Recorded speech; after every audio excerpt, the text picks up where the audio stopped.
Cats and claws and cats and claws and cats and claws and cats and claws. Don't get them done at the salon, just do it at home. In this video, I'm going to give a product walkthrough of my size kits specifically and touch on some good baseline knowledge for sizing any nails to wear as press-ons or gel-X or anything kind of like that. So whether you are using my nails specifically, another luxury set, or a drugstore set, we will have some helpful tips in here for you. I also want to take this time to thank you for supporting my small business, especially if you've purchased from me a size kit in some of your favorite styles and been directed here based on the backs of your size kits where we have a thank you note. If you found my video when sizing and trying to make the most of your drugstore press-ons, I also want to thank you for coming around and hopefully finding some nuggets of gold in here and sticking around with me till the end. Your viewership is still supportive for me, so I do want to thank you as well. I'm going to use a few of these to show you why I designed the product to be kept around for your reference in the future. There are sections here at the bottom where you will see an area not only to write the tip code number of this size. In a medium almond, your thumb might be a size 1 and this thumb might be a size 2. So this is where I have these areas for you to write the numbers down and keep them for your record.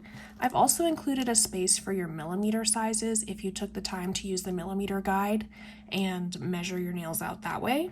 A caveat to this is, yes, it's more universal. Your millimeter sizes don't necessarily change. They are more open to human error than the sizing method, so we may have some less accurate fits here. I will touch on that more as we go. You will also see a tip code listed on the size kit right beneath this style here. These tip codes, they indicate the brand, the style, and the numbering convention of these specific nail tips. So as the studio grows, I plan to not only experiment with, but hopefully offer full-time different brands of similar styles. So maybe a couple different medium almonds from a couple different brands. And though we're still talking about millimeters in general, the fit may be a little bit different. So I wanted to be really clear about what nails you have and what sizes you are. I am essentially trying to set you up with a system to mimic what I do here. So these are my nail tips. These are the medium stilettos. And this is the exact same tip code that is on the size kits, the brand, style, numbering convention, because sometimes even within the same brand, the numbering convention could be different. There may be 12 sizes offered in one style, but only 10 in another. So another thing to notice, and it will be reflected here with the numbering. But I keep a copy of what my own nail sizes are so that I don't have to resize every time, because even though I wear my nails all the time, I can never remember. So I'm trying to set this up for you guys as we go.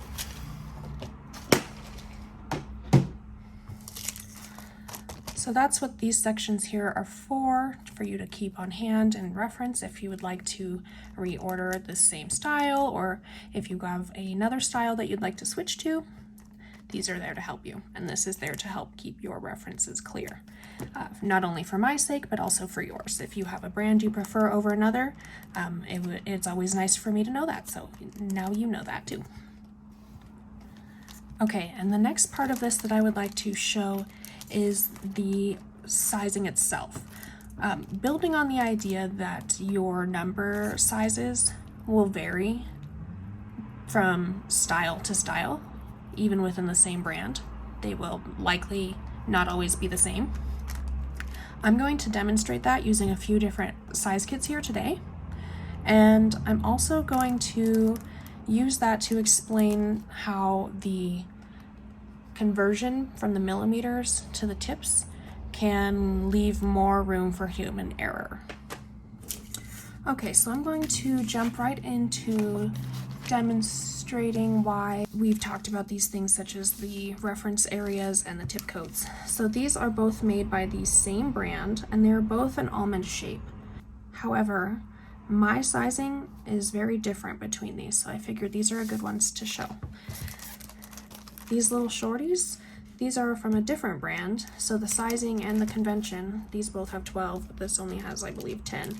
The numbering convention is different, so I'll show you these as well to highlight another thing to look for as a baseline when we're sizing pretty much any press-on nail. I'm also going to touch on a little bit of the apex of the nail and nail sculpted shapes, because I actually took my old medium coffins and I swapped them out for the meantime in the studio. I won't sell these quite yet, just because these are a little bit more sculpted than these kinds are, and these are pre-etched and these are not, so we'll kind of get there as we go. But this is why these are kept for reference, and this is why you can't always assume that you are going to fit the same sizes in the same brand or even shape. To start, I have the short almond here.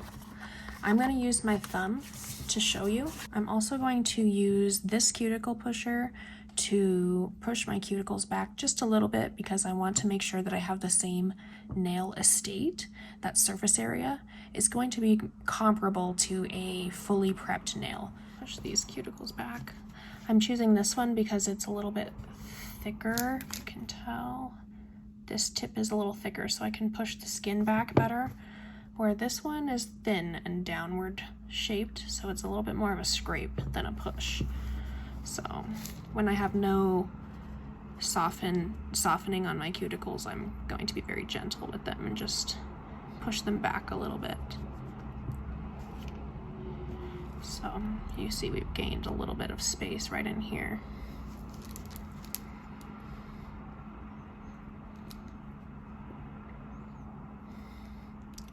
Again, we're still talking about millimeters, but for me, I know I have crazy, clingy cuticles.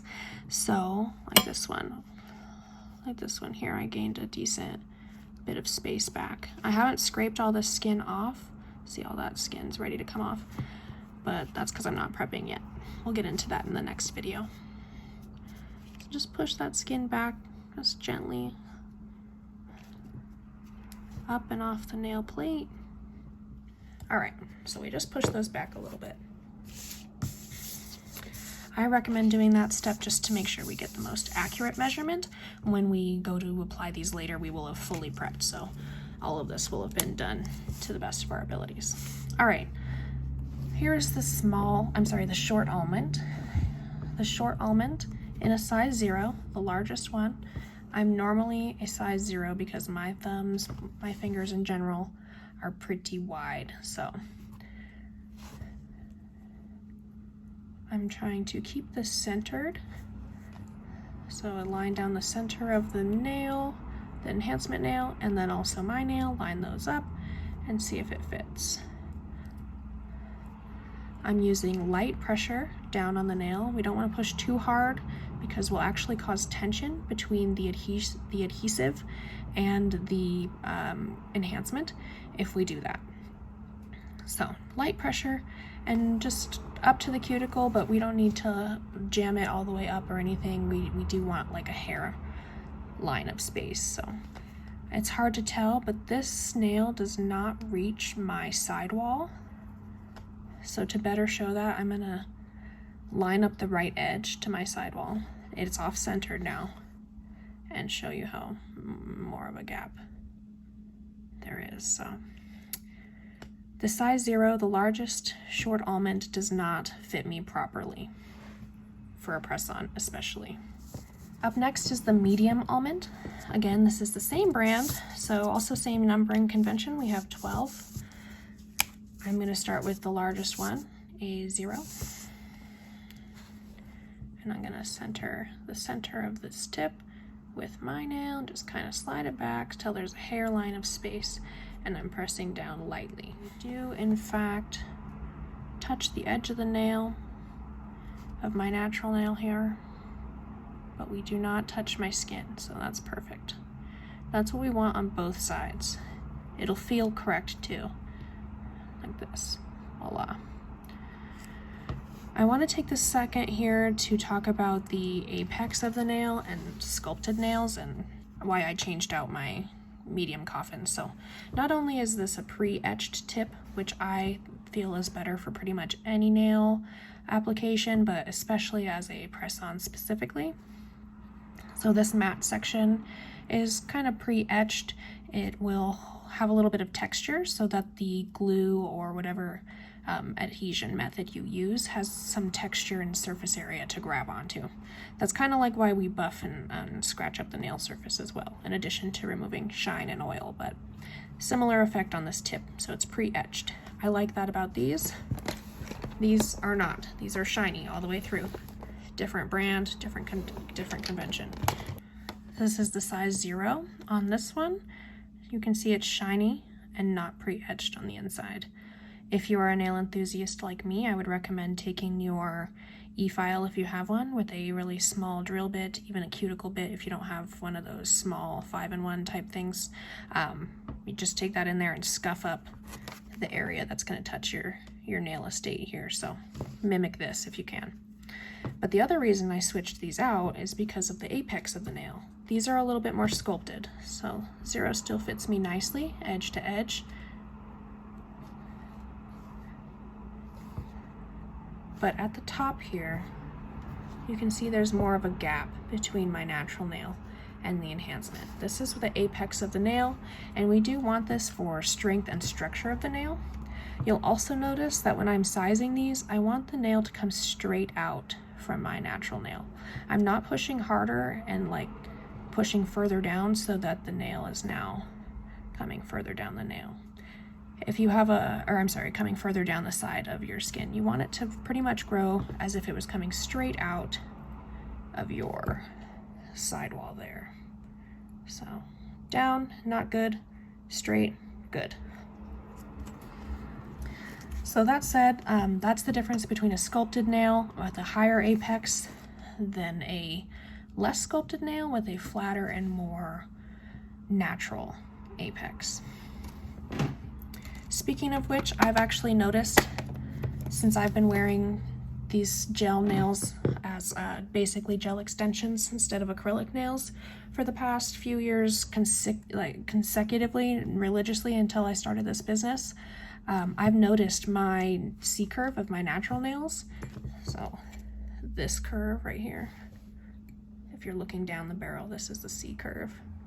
I've noticed that has improved tremendously. I used to have such flat nail beds that I would definitely have to wear the tabs and the liquid glue to make that apex filled in on pretty much any nail. So I've noticed now that I have enough of my own apex to kind of fill in nails better. So not only do my press-ons fit better, but my nails are stronger with better structure. So yay.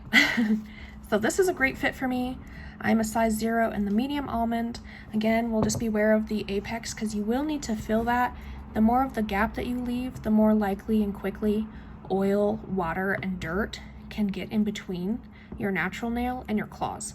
And that's what's going to promote early lifting, in addition to bad prep. Last but not least are the little shorties. These are a recent addition to my collection. They are from a different brand, and you'll notice that their sizing convention starts with a 10, so there's only 10 nails to size into and not 12. I'm going to start with the 0 again, center it up as best I can, except I kind of can't because this nail is too big. So I've aligned the right hand side perfectly, but on the left here, I don't know if you can see, but there's a lot of skin underneath this enhancement. We do not want our skin getting glued or gelled or acrylic or however we're going to adhere these. That's not good for our skin. We can eventually develop allergies if we keep doing it over and over. So this 0 is too big for me. I sized down to a number 1 and slid this on with light pressure, and that fits pretty perfect. We are touching the sidewall there with a hair of a gap on the cuticle. So we reach this edge, and we reach this edge with light pressure. We're coming straight out, as if it was our nail growing straight out. And these are pretty short, so there's really not much of an apex in there, but because we don't have to worry about strength as much, but perfect. I'm a number 1 in these. So the measuring guide, I'll take a moment now to talk about the millimeter measuring guide versus the sizing. So this is how we're gonna size tips, whether they're luxury press-ons or drugstore, wherever they may be from. This is what we want to size them using, is these sidewalls coming straight out. Also, we want to be aware of the cuticle shape. So my cuticle is kind of like a rounded square, so these usually fit okay. These are usually fine, those medium almonds. We're still talking about very small measurements, so usually it's okay, but if, for example, these are the same brand as those almond ones, but you can see that the cuticle area is much more squared off. I can also make these work for me fine, square cuticle versus a more rounded cuticle. But if you are somebody who has like nearly square cuticles, just mention that in your order, and we can definitely file these tips down to fit you a little bit better, not only in the cuticle area, but also on the sides. So speaking of which, the millimeter guide kind of works along those lines. So I've left space for you just in case you choose to use both. The way this works is you're gonna take a piece of tape and tape it over your nail, nice and fit. Then you're gonna take a pen or a thin Sharpie or something, and you're gonna mark where your sidewalls are. Take that tape off, place it along a ruler or a measuring tape, something like that, and count out how many millimeters that length is. And that's what you would put here. So we could say your thumb was 17 millimeters, perhaps. I would take this information and measure the inside of this tip with a measuring tape and get as close as I can to 17 millimeters. So that's how I would use your millimeter sizing to get into which tip size.